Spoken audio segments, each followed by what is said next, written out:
Welcome back. 2026 is here and the computer prices are about to get insane. So maybe it's time to find out how well an old hardware can serve you in 2026. No, my claim here is that hardware is eternal, software isn't. And I hope that I'm right about this because I am about to dig into some really old hardware.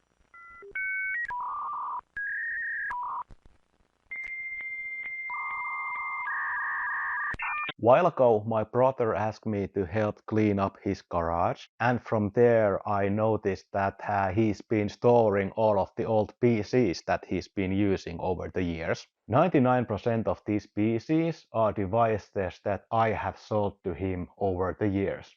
Most of the PCs that I have here are really old and they are most definitely not running Windows 11. Most of them won't be even running Windows 10. These are designed to be used with XP or other older operating systems. Overall, I got 5 different PCs, 4 laptops and 1 desktop.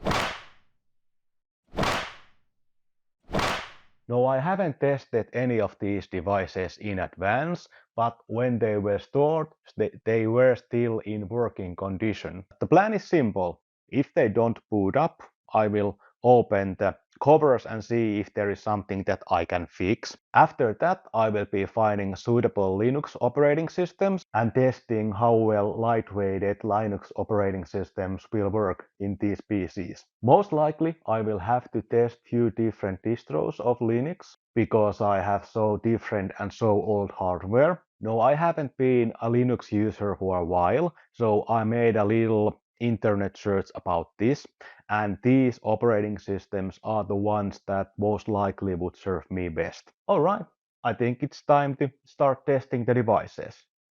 Now let's start with the latest PC.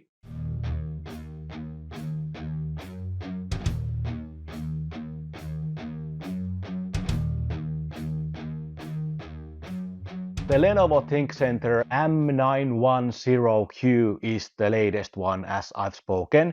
This is running 6th generation Intel CPU. So this was working under Windows 10, but it cannot be upgraded to Windows 11. Well, I know there are workarounds, but I'm not going to go there. The components that this one has are still somewhat new. There's 8 gigabytes of DDR4 memory, 256 gigabytes of M2 SSD storage. This should boot up quite easily. I just need to find a Linux version and install and see how this goes. Let's install the Linux and boot and see how it works.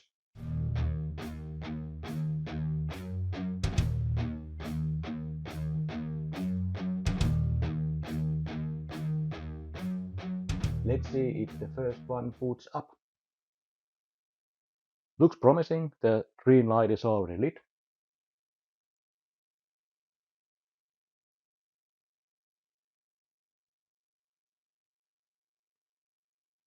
A few moments later. It's good to have an extra pair of HDMI cables because the cable was broken. Boots to Windows. I'm not gonna go any further into that, but I will be installing the Linux next. Installing the operating system is quite easy. You just need to download the image to a USB drive and boot it from that. Device this old can run pretty much any Linux distribution without any issues. I chose to test Lubuntu and it works very well. Booting takes longer than I expected, but after the booting everything runs very smoothly. The 6th generation i5 that this has is very good for browsing, emails, watching videos, any light use. I posted a short video on YouTube and TikTok earlier asking about what I should test with these devices. And you asked me to test that will these run Red Dead Redemption 2. Well, the issue is that game takes over 100 gigabytes of storage, and this is the only one that has 265 gigabytes of storage, so this basically is able to run it. So I did install Steam to this and also the required Rockstar Online service, and I tried to launch the game, but that sadly didn't work. I did read instructions from internet and it seems to be doable. However, the performance on hardware like this would have been god awful. As you can see from the clip that I took while playing the Finnish Cottage simulator, it's not really playable.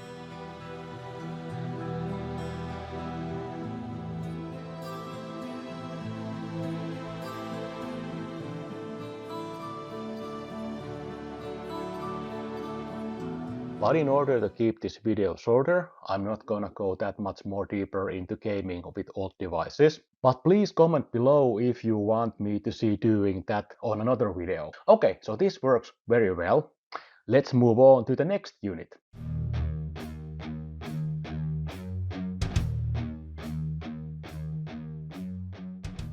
Okay, so Asus laptop E403S notebook PC from 2025.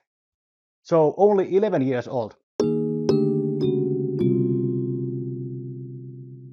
Overall, this looks quite modern, let's put it this way. The case is full plastic, but the design-wise, it's not that bad. The size of this is 14 inch and this should be Full HD panel. Let's soon find out if that is so. It has a Pentium CPU, 4 gigabytes of DDR3 memory, and 64 gigabytes of eMMC storage. That was a standard for entry laptops back in 10 years ago. Specifications aren't really good for modern operating systems, but let's see if any Linux versions work here. Okay, let's power it up and see if it boots. I need to tidy this a little bit before I will show it to you because it is somewhat dirty. Alright, moment of truth. Is it dead? It's alive. It's alive. Whoa, still works to the Windows. Oh, everything is still here. Nice. Let's see what it says about the system. It takes ages to load anything, so Windows isn't really anything that you should be running in this old of a PC. Well, I'm gonna give it a minute. Let's see what happens. A few moments later. So this has an Intel Pentium CPU and there's 4 gigabytes of memory.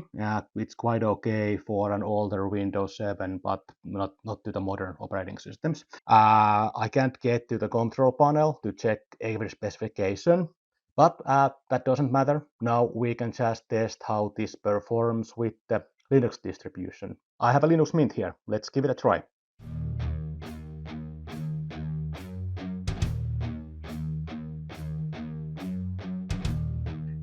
Okay, so the installation of the Linux Mint was very easy, very Windows-like experience.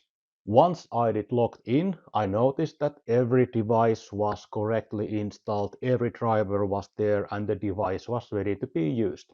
But I fear that this device has some memory or storage issues as the device randomly just crashes.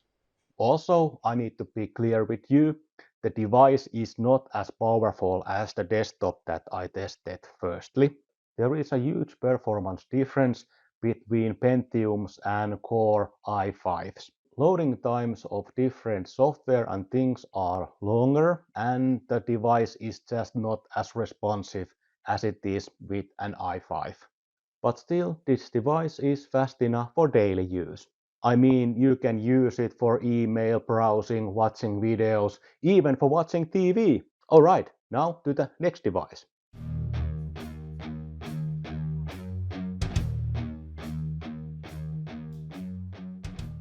Next up, Samsung laptop. This 15-inch big boy. No, 15.6 I believe.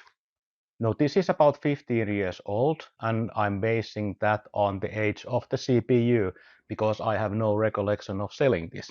Now this is backing Intel CPU. It has the 4th generation i5 and that was released in 2010. With 2 cores that go up to 2.8 GHz, this was a mid-range performing PC. Well, hello there. Will you be helping me also? Oh, great. For memory, this one has 4 gigabytes of DDR4, which is okay, which was okay for Windows XP. But this also has an NVIDIA graphic cards. Oh, thank you very much. This is making this a lot easier. The 420M mobile CPU, 420 mobile graphic cards that this has, it has 4 gigabytes of DDR3 memory, so it was also entry to mid-range performance in gaming. The 15.6-inch panel does 720p. That was also kind of a standard back in the days.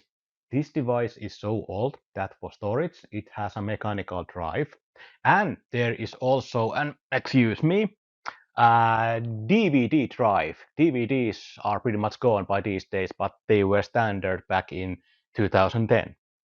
Okay, it's time to see if this boots. No, I need the power unit. You must move now. I'm really sorry for this. Are you in sleep?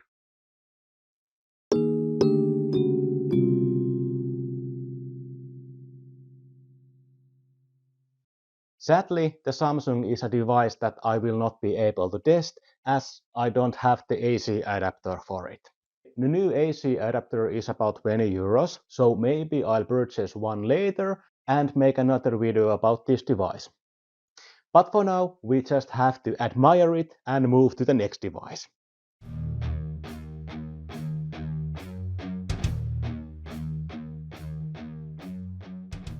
Okay, welcome back to the final chapter, and this is freaking cool. This is the oldest laptop that I have ever gotten in my hands. I remember this is a PC that I sold to my brother back when I was working in a PC specialty store. Those are gone by these days, at least here in Finland. He was running his own transportation company and he needed a reliable laptop that he could move around as he was moving around also. So this was the best portable laptop that you could get in 2006. The retail price of this was 2,400 euros back in the day. That's 20 years ago. You will see the price with inflation adjusted on the screen. So this is really, really, really expensive laptop. Or was. Now this has an Intel L2400 Core Duo CPU. So it was one of the first dual core CPUs that hit the market. And back in the days, this was really powerful. It has two 1.6 gigahertz cores, not much in these days, but back in the day, this was the beast. 512 megabytes of memory, DDR1 memory. That's not much and that's low in modern day, but back in the day, that was the top of the line configuration that you were able to get in a device like this. 12.2-inch TN panel does 1024 pixels by 768. Doesn't sound much better than 720p. Now, as for storage, this has an 80 gigabyte spinning hard drive. I believe it's IDE connection. So if the IDE hard drive doesn't work anymore, getting a replacing hard drive for device like this will be hard. Now, compared to the other devices that I went through, this is a purely business laptop as the others were more as a consumer laptop. And back in the day, business laptops could do really interesting things. Now, as it is at the moment, it's a quite bulky big boy on the table. But that's due to the reason that it's docked in the mechanical dock. So, now I have an ultra lightweight portable laptop, and there's the docking station that will get you more I/O and more flexibility, more connectors when you are at the office. And this doesn't weigh much when you're carrying it around.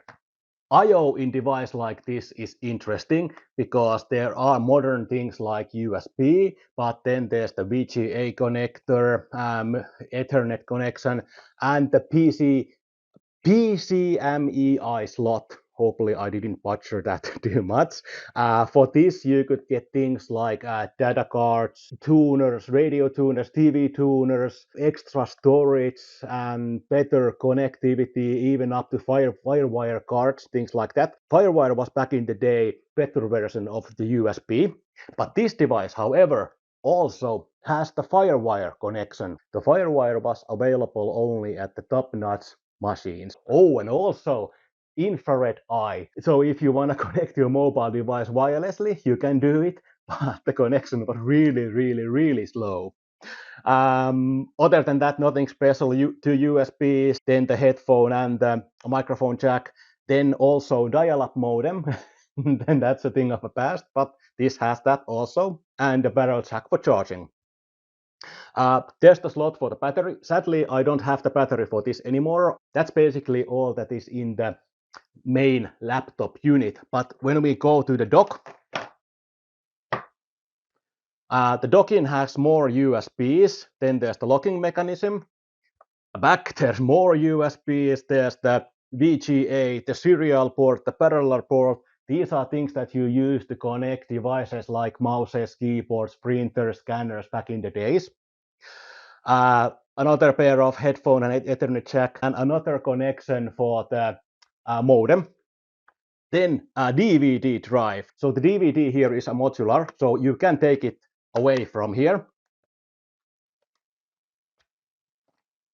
So you could swap this to maybe a DVD burner, or if you could get a Blu-ray like this, or you could put things like data drive.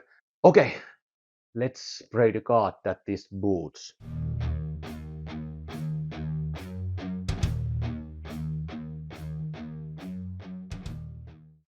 So far so good, seems to be getting power. Sadly, the enter key is missing, but I can live with that. I really want this to work. So fingers crossed. It's warming. It's oh. I have a now laptop that is over 20 years old and still working. Hardware is eternal. Oh crap. Well, it boots to BIOS. It recognizes the CPU. I think that the BIOS battery is just dead. Let's just restart it. I miss the sound of storage drive booting up the new HDD. The new storage doesn't make the classical whirring sound. It forms the heart of an old geek. Error, check time settings. Oh, okay, the battery is dead.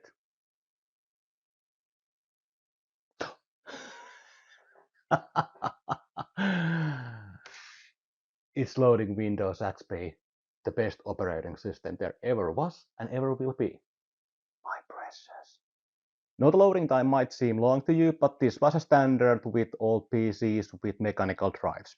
Windows XP Professional, only for the professionals. So it still does recognize some of my wireless networks, but not the Wi-Fi 7. This still feels responsive. Surprise, surprise. But then again, Windows XP is much lighter than modern operating systems. Windows XP version 2002 Service Pack 3. Let's check the hardware. There's also even a fingerprint reader on this thing. There's the Bluetooth, there's the DVD drives, the modems, everything is here and working. Okay, next up I have to find a Linux that will work in this one. That might be a bit tricky, but hey, I have time, so let's get cracking.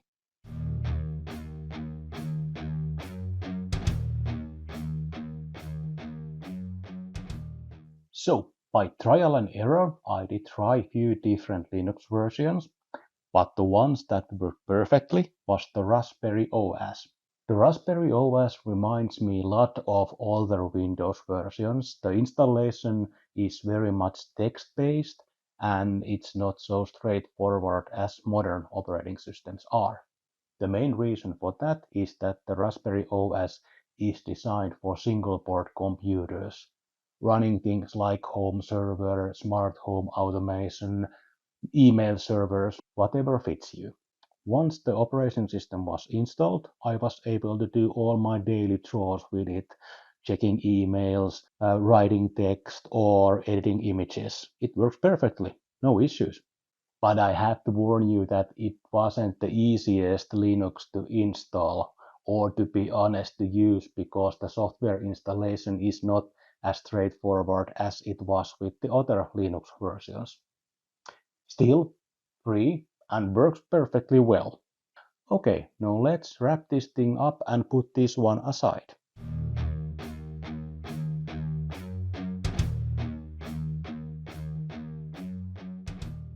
Thank you very much for watching this video. This was a longer process than I originally thought it would be. For months I've been now shooting, testing, installing, editing, adding stuff. It was longer than I expected this one to be, but I really wanted to put focus and effort to this video. So please comment and give thumbs up if you like this one. When I started, I told you that my claim is that hardware is eternal, software isn't. And this spawned from the Windows 10 end of support that happened last fall. Then I received a bunch of old PCs and started to think that does hardware die with the software? Now I'm happy to announce that hardware doesn't die with software. There are multiple free Linux versions that work well with really, really, really old hardware. It takes a little bit of do-it-yourself spirit, but pretty much anyone can do it and extend the lifespan of their old hardware. The learning curve has lowered over the years, and some of the versions that I tested are really modern and look really, really nice. So I leave you with this message of hope. Your old PC doesn't have to be an e-waste, and it doesn't cost you anything to make it a modern PC.